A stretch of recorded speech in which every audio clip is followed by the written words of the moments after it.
Sa ngayon, napakadali ng makakuha ng impormasyon, kasama na ang mga makakatulong sa'yo na manatiling ligtas at malusog. Pero kapag nagsisearch ka, dapat kang mag-ingat sa maling impormasyon, gaya ng mapandayang balita at di totoong report. At huwag na huwag ka ring maniwala kaagad sa mga chismis. Kaliwat kanan ang mga nakakasamang payo sa kalusugan at mga scam na panggagamot.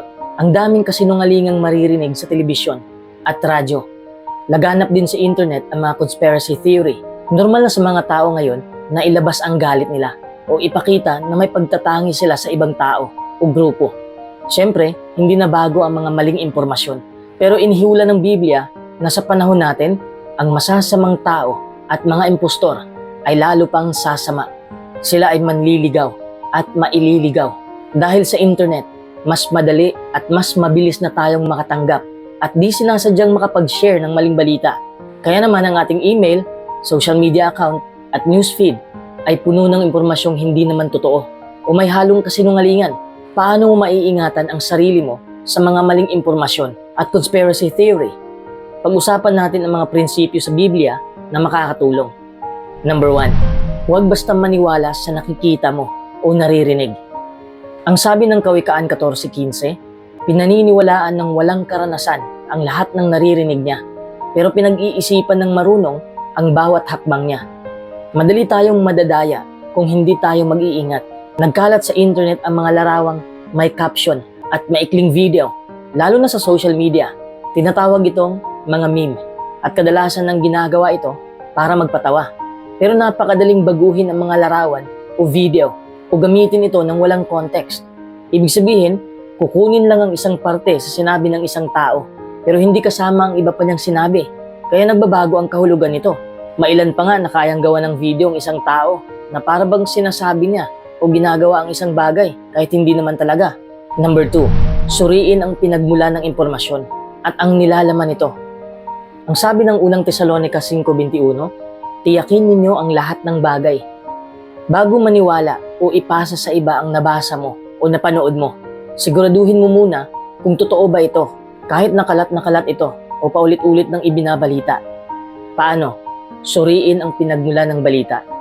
Minsan, posibleng ibahin ng mga news media company at ng iba pang organisasyon ang pagbabalita nila dahil sa pakinabang o depende sa pananaw nila sa politika.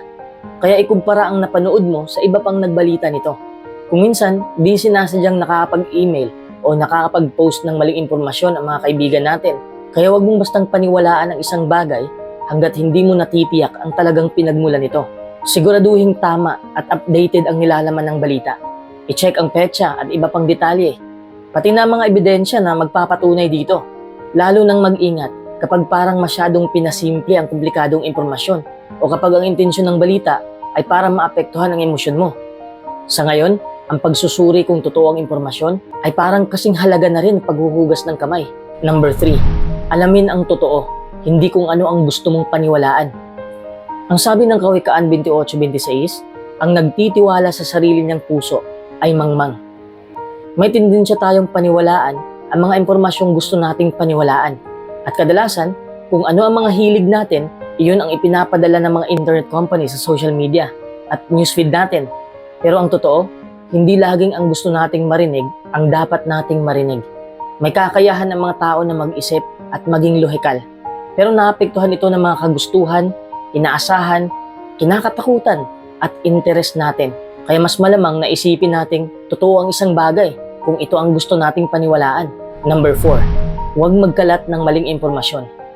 Ang sabi sa Exodo 23:1, huwag kang magkakalat ng ulat na di totoo.